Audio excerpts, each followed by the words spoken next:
se ha producido un enorme, abismal salto cualitativo y cuantitativo en lo que toca al desalojo de familias empobrecidas, familias pobres, en el mercado especulativo de la vivienda para tener acceso a una vivienda. Los precios criminales de lesa humanidad y genocidas que impiden a la sociedad española obrera y trabajadora acceder a una vivienda digna, precios, responsabilidad de las castas políticas de los parlamentos, de esa casa de proxenetas y traficantes de lujo, de las cortes del rey feudal y del Senado, que pisoteando y violando el artículo 47 de la Constitución, han mirado para otro lado, han hecho absoluta dejación de funciones.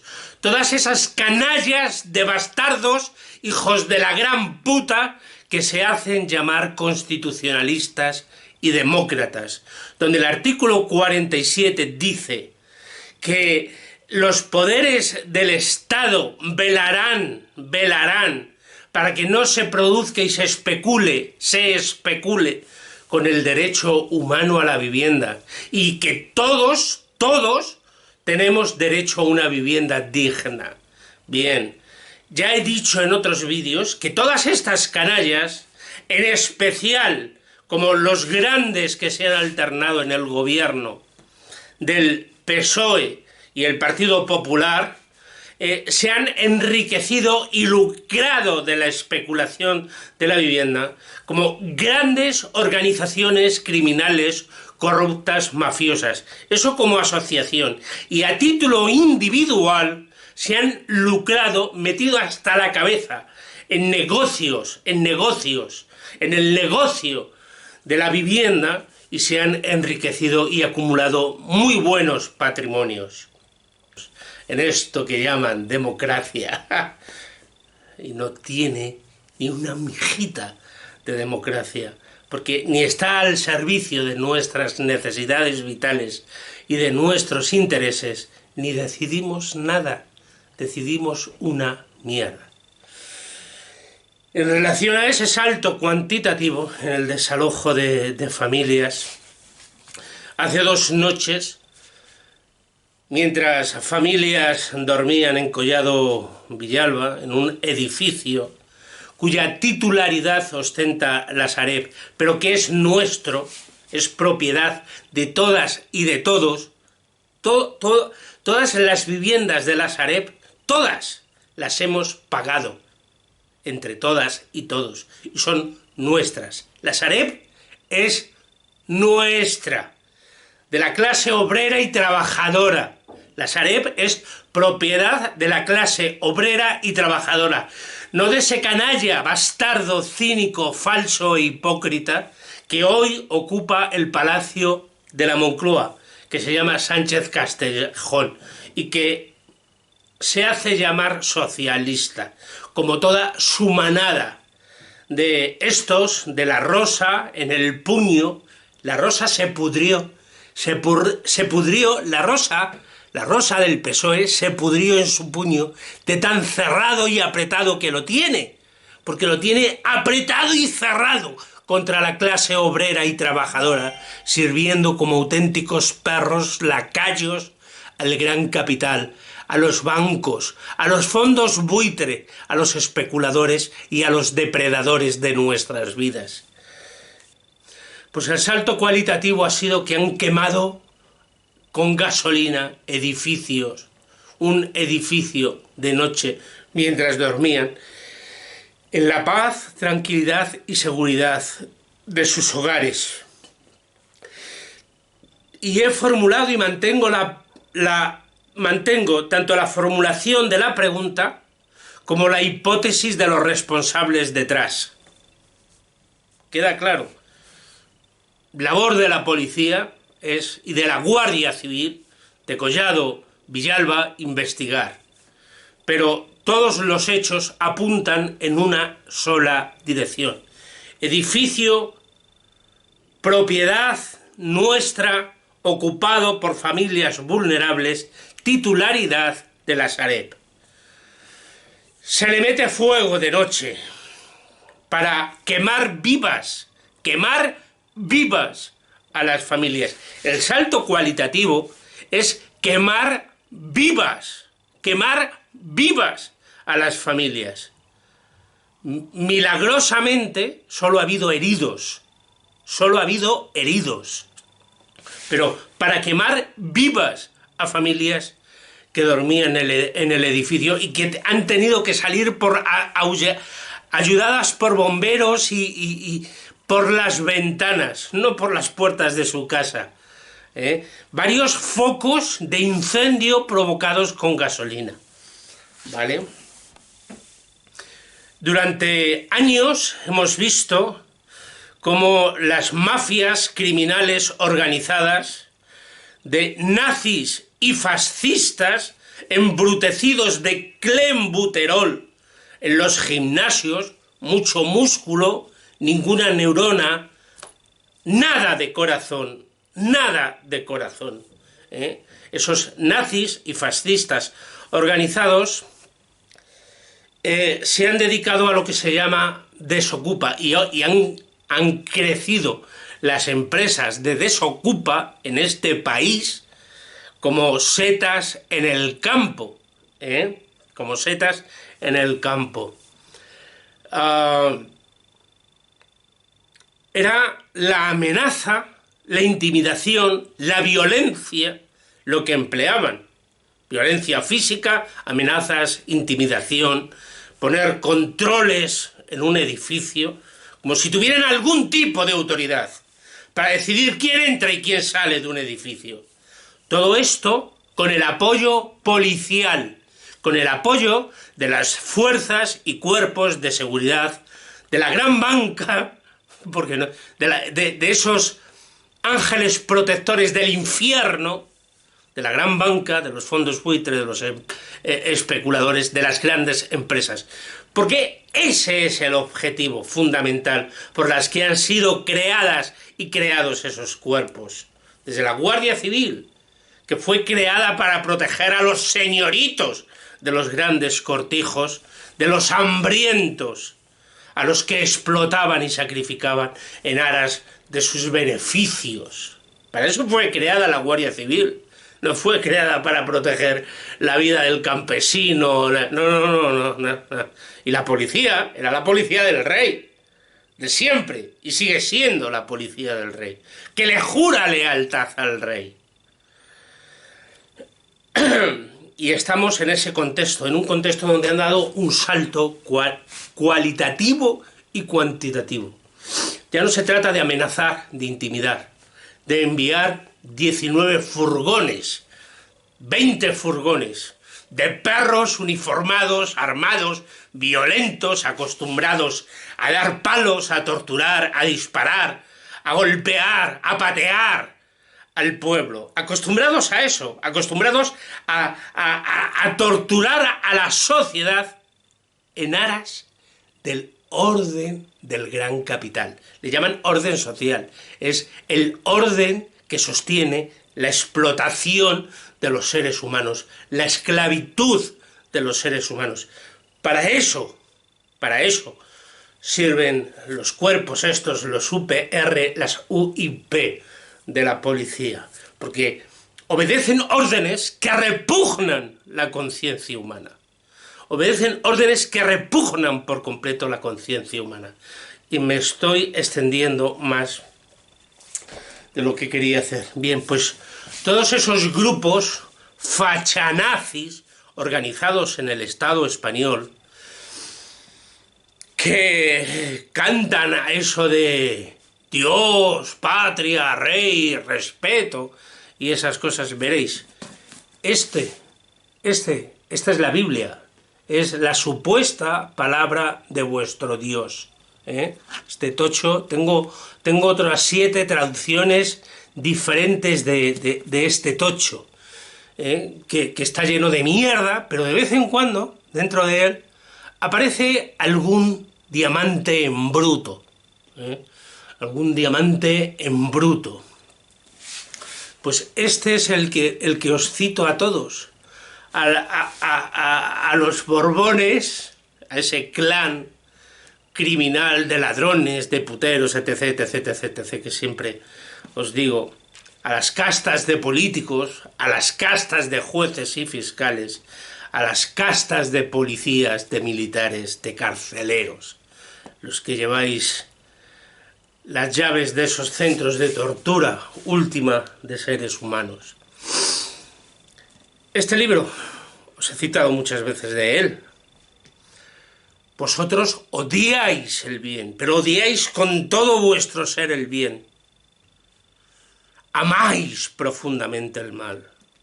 Vosotros hacéis de las mentiras verdades, y las verdades las condenáis como mentiras. Vosotros, cada uno desde vuestros poderes, desde vuestros respectivos poderes jerárquicos de esto que llamáis el Estado, el interés del Estado, de esta bestia desde la cual os enriquecéis y enriquecéis a los vuestros. Vosotros odiáis, condenáis y perseguís a los testigos honrados. Vosotros despreciáis a la gente de bien. Pues veréis, yo soy anarquista. Yo no tengo ni Dios, ni patria, ni rey, ni patrón, ni la madre que los parió a todos ellos. No los necesito para ser un ser humano decente, un ser humano de bien, un hombre de bien. No necesito todas esas mierdas que cantáis, envueltos muchos en trapos de color rojo y amarillo, unos con el escudo ese constitucional, otros con el pajarraco de tiempos pretéritos, de tiempos pasados, de tiempos de oscuridad, de crímenes y de genocidios. Veréis, este libro, hacia el ética social de la vida, esa que os falta absolutamente y por completo a todos los que ejercéis desde el más mínimo poder que podáis tener, desde el más mínimo al más grande poder que podáis tener, desde los tribunales para enviarnos a la cárcel, multarnos, torturarnos, para decidir las leyes, para hacer vuestras leyes. Este libro, Ética Social de la Vida hacia el bien común de la humanidad, no está escrito por Bakunin, ni por Kropotkin, ni por Malatesta, ni por Louis Michel, ni por ningún ser humano decente y de bien. Algo que vosotros empleáis, como os envolvéis en esos trapos o como gritáis Dios, patria, rey. Pero despreciáis por completo todos los significados profundos de esos conceptos. Página 77 de este libro, Ética Social de la Vida hacia el bien común de la humanidad, el capítulo La posición del creyente en las luchas sociales, una globalización de la justicia, del amor y de la vida, para todos y todas los que decís Dios, Dios. Isaías. Sus acciones son obras de iniquidad. Lucas. Él ha derribado a los poderosos de la tierra. Isaías. Ningún niño vivirá solo un día. Lucas. Él ha saciado a los que tenían hambre. ¿De qué globalización hablamos? ¿Quiénes son los poderosos de la tierra y cuáles son sus obras de iniquidad? ¿De dónde surge la voz de los que tienen hambre? ¿Cuál es el valor de la vida para las víctimas a nivel mundial de la primacía del dinero? Citar las Escrituras no nos exime en absoluto de un enfoque fundamentalista que identifique literalmente el presente con el pasado. De lo que se trata, por el contrario, es de inspirarse en una enseñanza histórica para abordar nuestro contexto actual. El lenguaje de los profetas siempre ha sido concreto. Hablando de injusticias, Oseas menciona a Siria. Amós habla de Damasco, Judea de Tiro. El Apocalipsis, en su género literario específico, identifica a la bestia con el Imperio Romano. Jesús designa las instituciones y los grupos sociales que originan el rechazo de los pobres, los saduceos, grandes propietarios y mercaderes, y familias de los grandes sacerdotes, los escribas y los fariseos, clase media pero políticamente poderosa, el Sanedrín que monopoliza el aparato jurídico, el templo que reúne el poder económico, político y religioso. Sus palabras son duras, hipócritas, sepulcros blanqueados, cueva de ladrones, entre otras. Algunos padres de la Iglesia han tenido expresiones particularmente severas con respecto a las injusticias de sus tiempos. ¿Por qué contentarse hoy frente a una globalización de la injusticia con efectos genocidas, frente al hecho indignante de que jamás la humanidad había dispuesto de tantos medios materiales y de conocimientos científicos, mientras que jamás tantos seres humanos habían sufrido como hoy lo hacen el hambre y la miseria? Con un discurso abstracto que celebra la paz y la justicia, sin poner el dedo sobre las causas, sin llamar a los actores por su nombre. Sería una infidelidad a la tradición de los profetas, al Evangelio de Jesucristo, a todos aquellos que durante la historia han dado su vida por la causa de los oprimidos, encomendándose a un Dios de justicia y de amor. En efecto, la imagen del reino de Dios muestra otro tipo de globalización, la de la universalidad del destino humano, descrita por San Pablo, en la que ya no hay ni griego ni judío, y cuando, según Mateo, todas las naciones sean reunidas ante él. Mateo 25:32. Ahora bien, hay que estar claros. En el presente, la globalización significa la universalización de las relaciones mercantiles capitalistas, lo que Pablo VI denominaba el imperialismo del dinero, donde el más fuerte gana. La rentabilidad es la lógica dominante. Los intereses de los accionistas priman sobre las necesidades vitales de la humanidad.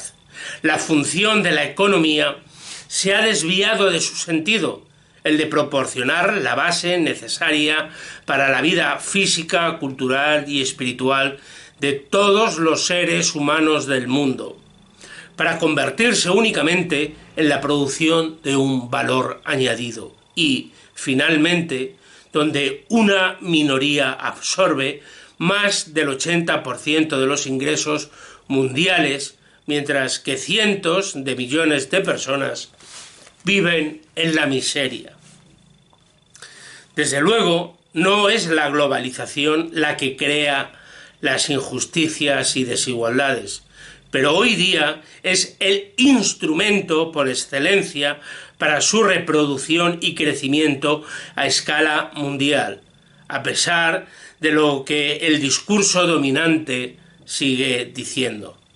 La globalización es en la actualidad una concentración creciente de los poderes económicos en manos de empresas transnacionales geográficamente situadas en su mayoría en el norte y que deciden casi soberanamente el destino económico y social de la humanidad, lo consumido por los seres humanos, aquello de lo cual se alimentan, los medicamentos de los que disponen, todo lo que contribuya a la acumulación del capital.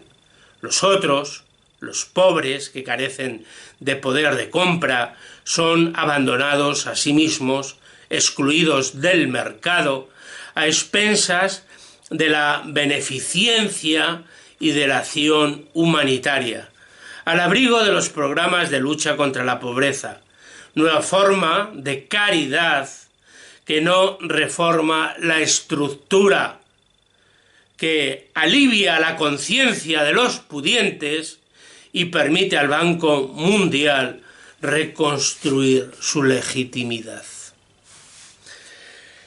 La globalización significa hoy la servidumbre de las instituciones políticas, incluida la ONU, cada vez más sometida a las lógicas financieras y comerciales y a las presiones de los lobbies de las transnacionales.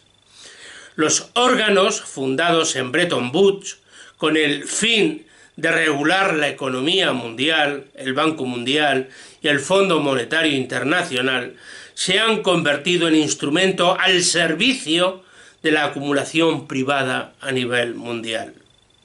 Las integraciones regionales, como la Unión Europea, están dominadas por el dogma del mercado.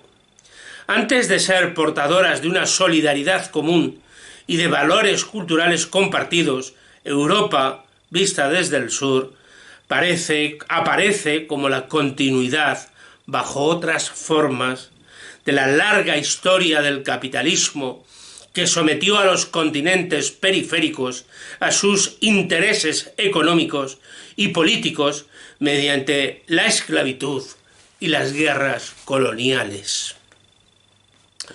Todavía en la actualidad, las empresas europeas compiten por explotar los recursos de las sociedades del sur, destruyen su medio ambiente, explotan a sus poblaciones. Los Estados europeos, a través de la Unión Europea, llevan a cabo políticas proteccionistas, criminalizan la migración, toleran los paraísos fiscales e institucionalizan el mercado como parámetro de las relaciones euroárabes, euroafricanas, euromexicanas. La Unión Europea, tal y como existe hoy, es uno de los engranajes de la explotación mundial y no será uno de los artífices de una globalización diferente mientras no se libre de esta lógica criminal, salvaje, brutal, asesina, genocida de crímenes de lesa humanidad. La globalización en nuestros días significa la militarización del planeta, lo que algunos denominan el neoliberalismo armado, para controlar los recursos y los mercados. Ello explica las implicaciones extranjeras en las guerras de África Central. Ello conduce directo a la guerra por el petróleo en Irak y mañana puede que por el agua en la Amazonía, aunque algunos, sobre todo los Estados Unidos, no duden en revestir la militarización de calificaciones morales y religiosas, como la cruzada del bien contra el mal, o en transformar en pretextos situaciones reales como el narcotráfico, el terrorismo o la falta de democracia. La globalización actual significa la utilización irracional de los recursos naturales, la extensión a nivel mundial de un modelo productivista que ha destruido 2/3 de las selvas tropicales, devasta regiones enteras para la producción de petróleo o de materias primas, contamina las ciudades y pone en peligro el clima. La globalización de hoy desnaturaliza la cultura, instaura la racionalidad instrumental como la única racionalidad legítima y somete la actividad humana a la rentabilidad, a la productividad, a la solvencia, incluso en lo que atañe directamente a la vida, a la cultura, a las expresiones artísticas. Permitámonos decirlo, a la religión. Esto significa la construcción de un derecho internacional al servicio de los más fuertes, donde los negocios tienen prioridad sobre los pueblos, y un desvío jurídico donde las empresas se asimilan a las personas, donde el libre comercio se convierte en la norma de referencia. Pero ¿no sería esa una visión demasiado pesimista, influenciada por una ideología izquierdista o por una escatología inspirada en el Apocalipsis? ¿Qué piensan de esto las 30.000 personas que mueren cada día de hambre? ¿Qué piensan los 2 millones de seres humanos que viven bajo el nivel de la pobreza? Los 2.000 millones, había leído 2 millones, los 2.000 millones de seres humanos que viven bajo el nivel de la pobreza. ¿Qué piensan los cientos de millones de pequeños campesinos que corren el riesgo de desaparecer social y físicamente en el cuarto de siglo que viene? Luego os digo cuándo está escrito este libro. Veréis cómo se ha avanzado en los crímenes y en los genocidios de lesa humanidad contra todas y todos. ¿Qué piensan los cientos de millares de víctimas de accidentes de trabajo? ¿Qué piensan los inmigrantes tratados como si fueran delincuentes? ¿Qué piensan los más pobres de nuestras sociedades que ven desmoronarse las ventajas sociales duramente conseguidas? ¿Qué piensan las víctimas de los ajustes estructurales? Los ajustes estructurales del Consenso de Washington de 1989, creado por la Reserva Federal de los Estados Unidos, el Banco Mundial, el Fondo Monetario Internacional, Wall Street, los lobbies financieros, que ha inspirado la creación del Banco Central Europeo y del Tratado de Lisboa de la Unión Europea conforme a estas lógicas. ¿Qué dará en el futuro la esperanza que alumbra el terrorismo? En resumen, se trata de promover una globalización distinta a la del capital, con su séquito de injusticias, de exclusiones y de muertes, llamémoslas asesinatos, asesinatos, asesinatos. No podemos enfermar en el confort de las certezas que nos vuelven sordos y ciegos frente a las voces de los otros. Claro que siempre habrá injusticias hasta el fin de los tiempos, y el Evangelio nos incita a proseguir un combate permanente. Pero también existen umbrales. Con la globalización actual hemos alcanzado la cumbre de la injusticia construida e institucionalizada internacionalmente.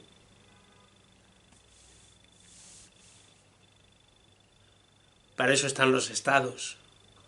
Esa es la función que cumple la bestia Leviatán. La bestia Leviatán de Hobbes. La parábola del juicio relatada por Mateo 25, donde maldice a aquellos que no dieron de comer a los hambrientos, ni de beber a los que tenían sed, se traduce muy concretamente: sean malditos ustedes que no han visto que eran instrumentos de muerte, ustedes que especulan con el ahorro mundial, ustedes que se atribuyen salarios desmesurados, ustedes que predican el evangelio del mercado, ustedes que hacen remontar el curso de la bolsa suprimiendo los empleos, ustedes que instrumentalizan la investigación y la enseñanza desde una perspectiva mercantil, ustedes que utilizan el secreto bancario como instrumento de la lucha de clases, de la clase todopoderosa,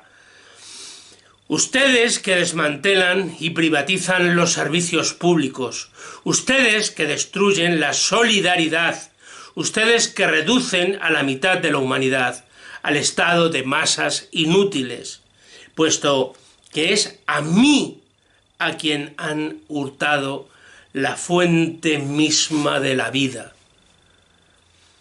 Pero por el contrario, bienaventurados aquellos que han permitido que el espíritu de empresa se ponga al servicio del bienestar de los seres humanos, los que han contribuido al desarrollo y a la democratización del saber, los que han buscado alternativas a una globalización destructiva, los que se han comprometido en luchas sociales por la justicia y por la dignidad, los que han liberado a los ricos de sus dogmas, de su deseo de acumular, de su analfabetismo social, los que han formulado una ética que parte de la visión de los pobres, los que han vivido una espiritualidad comprometida, aquellos para quienes la vida ha sido un signo de esperanza, porque es a mí a quien han hecho revivir. Este es el mensaje que hay que traducir en actitudes y actos. Una espiritualidad alimentada por las ciencias sociales. Una lectura comprometida no excluye una preocupación del rigor. Es el oficio del sociólogo al tratar con una materia en la que él mismo está implicado. Reconocer el condicionamiento del lugar del que habla no le impide utilizar un método preciso o someterse a las exigencias de otras disciplinas, como la historia o la exégesis. Pero el Evangelio es, ante todo, una lección de vida. El sentido, siendo fiel al contenido, se revela de distinta forma para cada uno de nosotros, según el tiempo en el que vivimos, el espacio social en el que evolucionamos, los acontecimientos que compartimos. El sociólogo creyente, además de contribuir profesionalmente al análisis de las sociedades y a la difusión del conocimiento social, aporta al enfoque de la fe la especificidad de su disciplina. No destruye el objeto que aborda, ya que, aunque reivindica la legitimidad de su enfoque, no pretende reducirlo a una única dimensión social. Así, en su lectura del Evangelio, el sociólogo aporta la rigidez de su saber disciplinario con el fin de realzar la vida, la acción y el discurso de Jesús. Pero no lo utiliza de forma instrumental, como si las ciencias humanas no tuvieran sentido más que al servicio de una causa, en este caso religiosa, de la que debieran hacer apología. No se trata de una sociología al servicio de la religión y tampoco de la destrucción de la dimensión religiosa bajo el peso secularizador del análisis social. Es el creyente sociológico quien se manifiesta en la riqueza de pensamiento que le da su saber. La referencia a la etapa actual de la vida humana, que está dominada por una lógica económica hoy día globalizada, que sume a una gran parte de la humanidad en situaciones humanamente insostenibles, indica la contradicción entre una situación así y los valores de Jesús expresa en relación con el reino de Dios. La fe es directamente interpelada y desgraciadamente demasiados pocos la perciben. En efecto, es la realidad de las relaciones sociales lo que está en juego. Sin duda es más fácil no utilizar este concepto en el análisis y considerar las realidades sociales como la suma de las relaciones interpersonales, haciendo de los individuos la única fuente de lo real y cargando sobre ellos el juicio moral. A mí me llaman muchas veces vago, porque a mis 58 años nadie quiere darme trabajo. En este caso, que es el más frecuente, se culpabiliza a los pobres. En este caso, que es el más frecuente, se culpabiliza a los pobres. Se dice que rechazan trabajar, que escapan a la racionalidad económica, que su cultura no les permite ser eficaces y competitivos. Un análisis así de insuficiente conduce también a la moral social a contentarse con condenar los abusos sin cuestionar la lógica de un sistema que construye antagonismos sociales, injusticias, situaciones de miseria, explotación, paro, exclusión. Este enfoque está próximo a la corriente de la teología de la liberación, que en este momento, a pesar del cierre de los espacios institucionales, está conociendo un importante avance teórico en los continentes del sur y está desempeñando un papel primordial como animador de las prácticas sociales. Y es precisamente en esta perspectiva en la que se encuentran los signos de esperanza. El arco continúa manifestándose en el horizonte. Me he adelantado. En el libro del Génesis 9, del 8 al 15, aparece un magnífico símbolo de la alianza entre Dios y la humanidad. Pongo mi arco entre las nubes para que sea el signo de la alianza entre yo y la tierra, le dice Dios a Noé. Y cuando el arco iris aparezca entre las nubes, recordaré mi alianza contigo y con todos los seres vivos, y los cielos dejarán de producir el diluvio que destruye todo ser vivo. Vaya Dios, El arco continúa manifestándose en el horizonte, tanto en el norte como en el sur, de este a oeste, de norte a sur. La lucha sigue, cueste lo que cueste, recordando en cada momento la promesa de vida. Pero es un símbolo y como tal no puede ser considerado como algo real. Esto último es una construcción social cuya responsabilidad pertenece a los seres humanos. La adecuación entre lo real y el signo depende de la manera en que las sociedades humanas consigan resolver sus contradicciones. Estas existirán hasta el fin de los tiempos. El mito del pecado original es una expresión muy sugerente de esta realidad. Veréis, la palabra original para pecado, la palabra griega, deriva de una raíz de los tiradores con arco, de cuando fallaban, erraban tirando con arco. Un error al tirar con arco. Pecado, error, los errores cometidos en las acciones.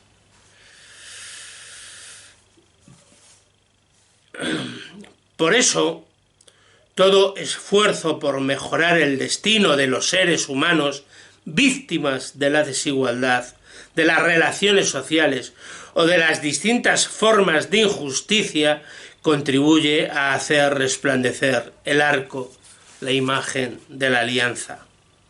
Pero hay más. La especificidad del Evangelio es el anuncio de la buena noticia a los pobres, que en realidad de las estructuras sociales contemporáneas significa una mala noticia para los ricos, aquellos que se nieguen a convertirse, es decir, a compartir sus riquezas.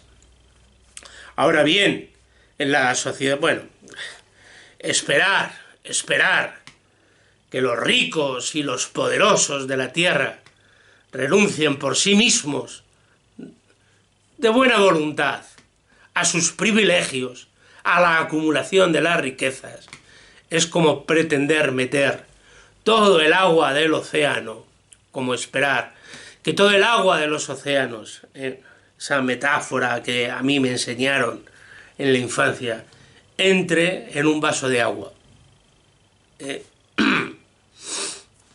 Pues eso, que no podemos esperar que de buena voluntad todas las canallas criminales de bastardos hijos de la grandísima puta, grandísimos hijos de padres puteros, renuncien a sus privilegios, a la acumulación de la riqueza. Antes nos destruyen a todas y a todos. Nos matan, nos queman vivos a todas y todos, como han hecho hace 2 noches. Antes de eso nos queman, nos matan a todas y a todos.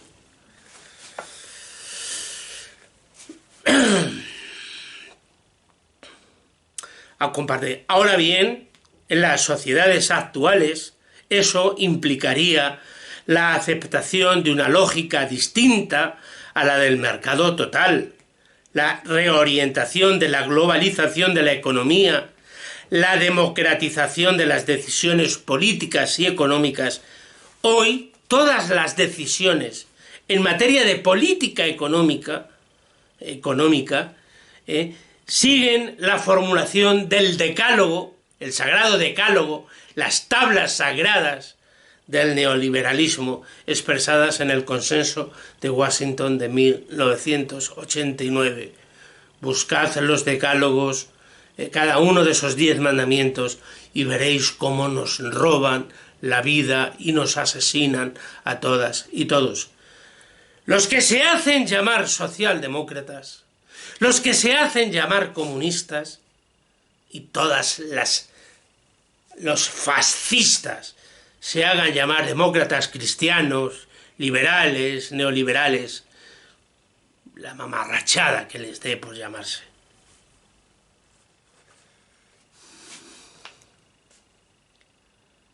La reorientación de la globalización de la economía, la democratización de las decisiones políticas y económicas, el respeto de las dinámicas de todas las culturas, y todo ello a favor del bienestar material y espiritual de todos los seres humanos.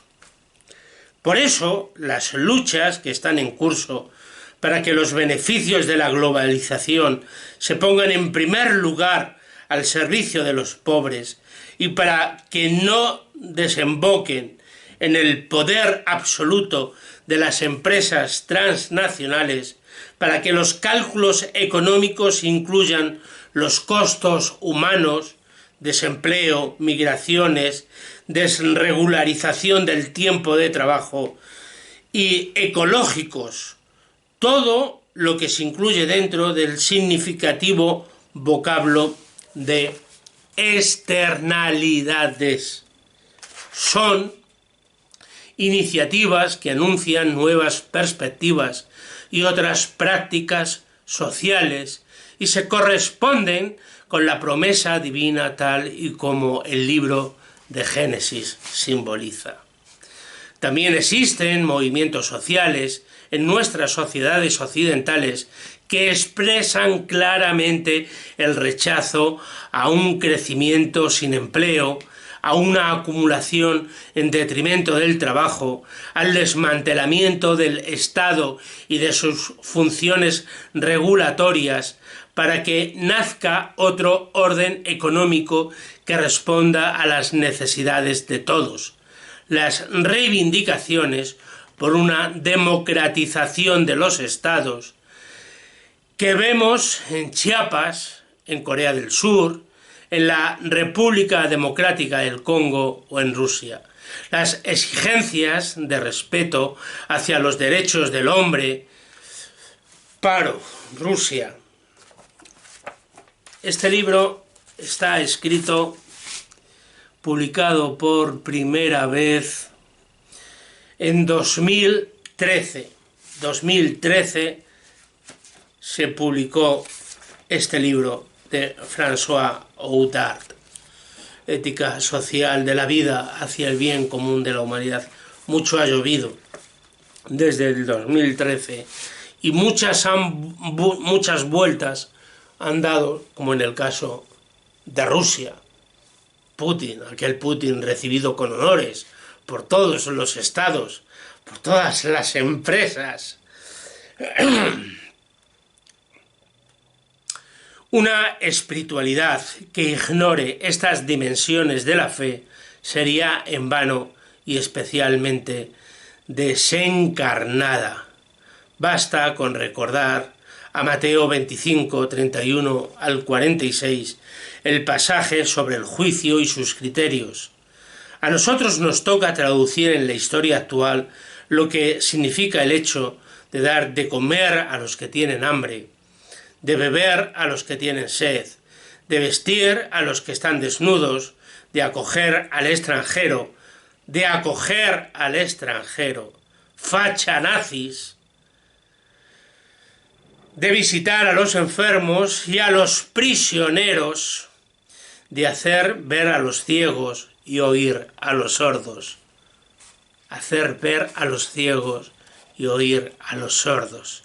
Castas de canallas, bastardos, proxenetas y traficantes de lujo que os hacéis llamar representantes públicos, constitucionalistas, demócratas, desde todos vuestros parlamentos, el nacional, los autonómicos, los municipales.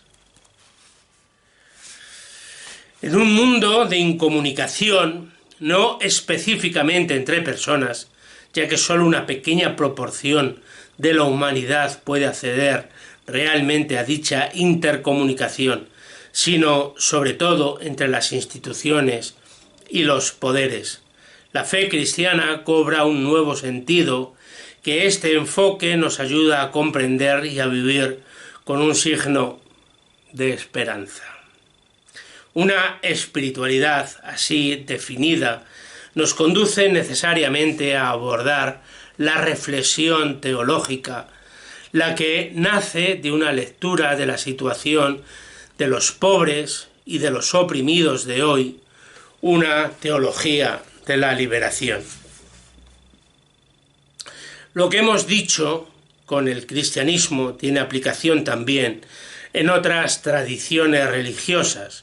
Pensemos en particular en los profetas del judaísmo, en el concepto budista de la compasión y la solidaridad, en la vocación libertadora del profeta de la Meca, en él y en otras religiones que insisten en la armonía tanto con la naturaleza como dentro y entre las comunidades humanas.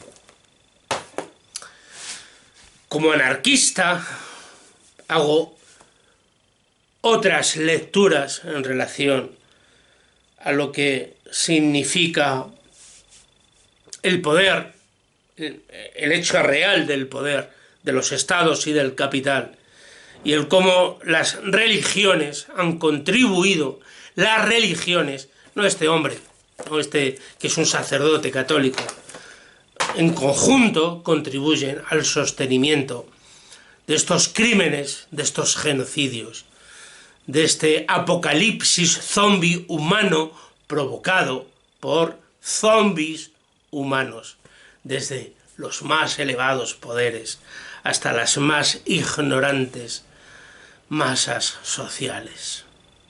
Salud y viva la anarquía.